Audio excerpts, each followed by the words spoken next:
Bismillahirrahmanirrahim and Assalamu alaikum students. Welcome to Learning Management System Superior Group of Colleges.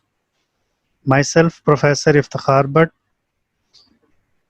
Students, computer sciences part 1 के आज हम lecture number 2 की तरफ चलते हैं। इससे पहले हम लेक्चर 1 में कंप्यूटर की डेफिनेशन, डेटा और इंफॉर्मेशन के दरमियान डिफरेंस को डिस्कस कर चुके हैं। आज इसका दूसरा टॉपिक है जो कि बहुत ज़्यादा इम्पॉर्टेंट है और ये टॉपिक है इंफॉर्मेशन टेक्नोलॉजी का। स्टूडेंट्स, आपने ये टर्म कंप्यूटर के हवाले से बहुत ज़्यादा सुनी होगी और आजकल ये लफ्ज़ बहुत ज़्यादा इस्तेमाल किया जा रहा है और वो है आईटी यानी इंफॉर्मेशन टेक्नोलॉजी। आज हमने ये डिस्कस करना है कि इंफॉर्मेशन टेक्नोलॉजी असल में क्या होती है। सबसे पहले इसकी डेफिनेशन देखते हैं कि ये आईटी जो है ये क्या है।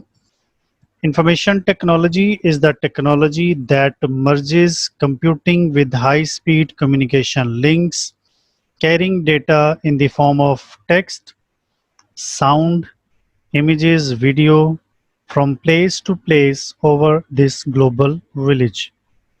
यानी इंफॉर्मेशन टेक्नोलॉजी एक ऐसी टेक्नोलॉजी होती है जो कंप्यूटर्स को आपस में हाई स्पीड कम्युनिकेशन लिंक्स के थ्रू कनेक्ट करती है।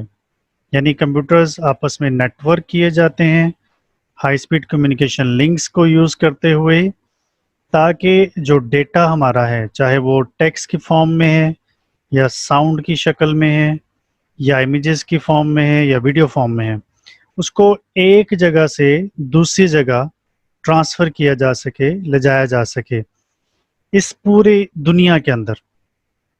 यानी आप ये चाहते हैं कि अगर आपके पास कोई डेटा मौजूद है आपके कंप्यूटर में, तो आपने उसको किसी दूसरे कंप्यूटर पे ट्रांसफ़र करना है, या किसी दूसरे कंप्यूटर पे कोई डेटा मौजूद है और आपने उसको अपने कंप्यूटर पे ट्रांसफ़र करना है। आप ये चाहते हैं कि आपका डेटा अवेलेबल रहे या वो डेटा जो किसी भी दूसरे कंप्यूटर में मौजूद है वो हर वक्त आपके लिए अवेलेबल रह सके। तो इसके लिए इस टेक्नोलॉजी का इस्तेमाल किया जाता है और आप देखते हैं कि पूरी दुनिया में आजकल लोग इस इंफॉर्मेशन टेक्नोलॉजी को यूज़ करते हुए इंफॉर्मेशन को शेयर कर रहे हैं। इसकी छोटी सी एग्जांपल आपसे शेयर करता चलूँ कि जैसे इंटरनेट है और आप इंटरनेट पे कोई भी इंफॉर्मेशन गूगल पे सर्च करते हैं तो आपके कंप्यूटर में वो information with in few second transfer कर दी जाती है। अब वो इंफॉर्मेशन चाहे टेक्स्ट की शक्ल में होती है या ऑडियो फॉर्म में हो या वो वीडियो फॉर्म में हो, बआसानी आपके कंप्यूटर पे नज़र आ जाती है, आपके कंप्यूटर पे ट्रांसफ़र हो जाती है। ऐसा किस तरह से मुमकिन होता है कि ज़ाहिर है कि वो कंप्यूटर जो इंटरनेट से कनेक्टेड है वो एक नेटवर्क की शक्ल में आपके कंप्यूटर के साथ कनेक्ट हो गया और वहाँ पर मौजूद इंफॉर्मेशन बड़ी आसानी के साथ आपके कंप्यूटर पे ट्रांसफ़र हो जाती है। तो आजकल पूरी दुनिया में इसी टेक्नोलॉजी का इस्तेमाल करते हुए लोग इंफॉर्मेशन को शेयर कर रहे हैं। अब ज़रा एक एग्जांपल के थ्रू हम इसको मज़ीद डिस्कस करते हैं कि आखिर इसमें ऐसी कौन कौन सी चीज़ें इस्तेमाल की जाती हैं। फ़र्ज़ करें ये यूज़र अपना डेटा किसी दूसरे कंप्यूटर पे ट्रांसफ़र करना चाह रहा है। अब ये जो दूसरा यूज़र है वो बहुत ज़्यादा डिस्टेंस पर मौजूद है। फ़र्ज़ करें जो पहला यूज़र है सेंडर है, ये सेंडर है। अगर ये लाहौर में पाकिस्तान में मौजूद है और वो अपने किसी डेटा को इस यूज़र के पास ट्रांसफ़र करना चाह रहा है जो कि दूसरे किसी कंट्री में मौजूद है, तो इसके लिए सबसे पहली बात जो मुमकिन है वो ये कि इन दोनों कंप्यूटर्स का आपस में लिंक होना बहुत ज़रूरी है। अब लाहौर पाकिस्तान से वो डेटा किसी दूसरे मुल्क में मौजूद इस कंप्यूटर पर ट्रांसफ़र करने के लिए इन दोनों कंप्यूटर्स को आपस में लिंक किया जाए। इसके लिए हाई स्पीड कम्युनिकेशन लिंक्स को यूज़ किया जाता है। जैसे एक कंप्यूटर जिसको हम सर्वर कंप्यूटर कहते हैं, इस यूज़र का डेटा पहले ट्रांसफ़र होके सर्वर के पास पहुंचता है जो कि कम्युनिकेशन सर्वर होता है, जो कि आपके डेटा को आपके कंप्यूटर से लेके आगे इंटरनेट के थ्रू या नेटवर्क के थ्रू आगे ट्रांसफ़र कर देता है। अब दूसरा जो मीडियम यूज़ किया जा सकता है वो माइक्रोवेव सिस्टम है। ज़रूरी नहीं कि माइक्रोवेव सिस्टम ही हो, फाइबर ऑप्टिक केबल के थ्रू भी یا کسی بھی دوسرے کمیونیکیشن چینل کو یوز کرتے ہوئے، جیسے سیٹلائٹس ہیں، سیٹلائٹس کے تھرو بھی ڈیٹا کو ٹرانسفر کیا جا سکتا ہے. تو fibre optic cable, microwave system یا کمیونیکیشن سیٹلائٹس یہ ہائی سپیڈ کمیونیکیشن لنکس ہوتے ہیں جس کے ذریعے ایک کمپیوٹر کو دوسرے کمپیوٹر کے ساتھ لنک کیا جاتا ہے اور پھر ڈیٹا ایک کمپیوٹر سے دوسرے کمپیوٹر پہ ٹرانسفر کر دیا جاتا ہے. اب آپ دیکھ سکتے ہیں اس پوری ڈائیگرام کی مدد سے کہ یہ سینڈر اپنے ڈیٹا کو سینڈ کرے گا، سرور کے تھرو اس کمپیوٹر کو آپس میں لنک کیا جائے گا، لیکن اس کے لیے ان دونوں کے درمیان کوئی نہ کوئی high speed communication channel use کیا جا رہا ہوگا، جیسے فائبر آپٹک کیبل ہو سکتی ہے، کویکزل کیبل ہو سکتی ہے، یا کوئی بھی کیبل میڈیا یوز کیا جا سکتا ہے.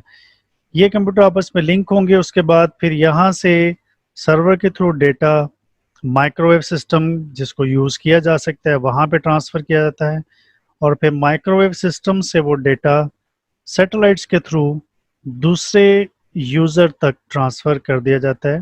اس طرح یہ یوزر اپنا ڈیٹا ان کمیونیکیشن لنکس کو یوز کرتے ہوئے دوسرے کمپیوٹر پہ ٹرانسفر کر دیتا ہے. یہی اصل میں انفارمیشن ٹیکنالوجی ہے. اور آپ دیکھیں جب آپ انٹرنیٹ کو یوز کر رہے ہوتے ہیں تو اسی طرح آپ کا ڈیٹا دوسرے کمپیوٹر سے ڈفرینٹ کمیونیکیشن لنکس کو یوز کرتے ہوئے آپ کے کمپیوٹر پہ ٹرانسفر ہو جاتا ہے.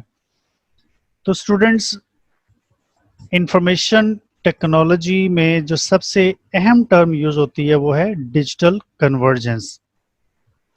ڈیجیٹل کنورجنس اصل میں کیا ہوتی ہے؟ ایک ایسا ٹیکنالوجیکل مرجر جو ڈفرینٹ انٹرپرائزز اور انڈسٹریز کو الیکٹرانک گیجٹس کے تھرو آپس میں کنیکٹ کرتا ہے، مرج کرتا ہے، تاکہ ان کے درمیان انفارمیشن کو شیئر کیا جا سکے.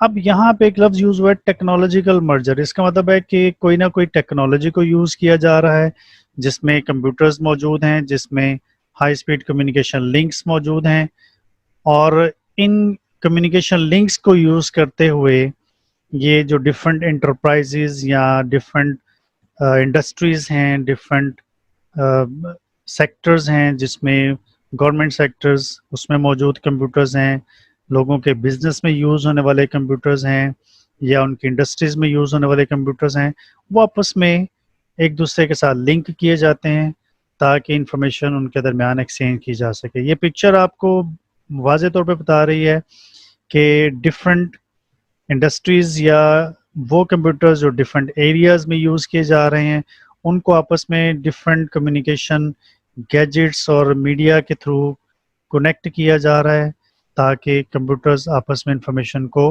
ایکسچینج کر سکیں. تو اسٹوڈنٹس، آج کے اس ٹاپک میں ہم نے یہ ڈسکس کیا کہ انفارمیشن ٹیکنالوجی کیا ہوتی ہے اور ڈیجیٹل کنورجنس کیا ہے، کس طرح سے ایک کمپیوٹر سے ڈیٹا دوسرے کمپیوٹر پہ ٹرانسفر کیا جاتا ہے. امید ہے کہ آپ اس لیکچر کو بہت اچھے طریقے سے سمجھ گئے ہوں گے. اگلے لیکچر تک اپنا خیال رکھیے گا. بہت ساری دعاؤں کے ساتھ. اللہ حافظ.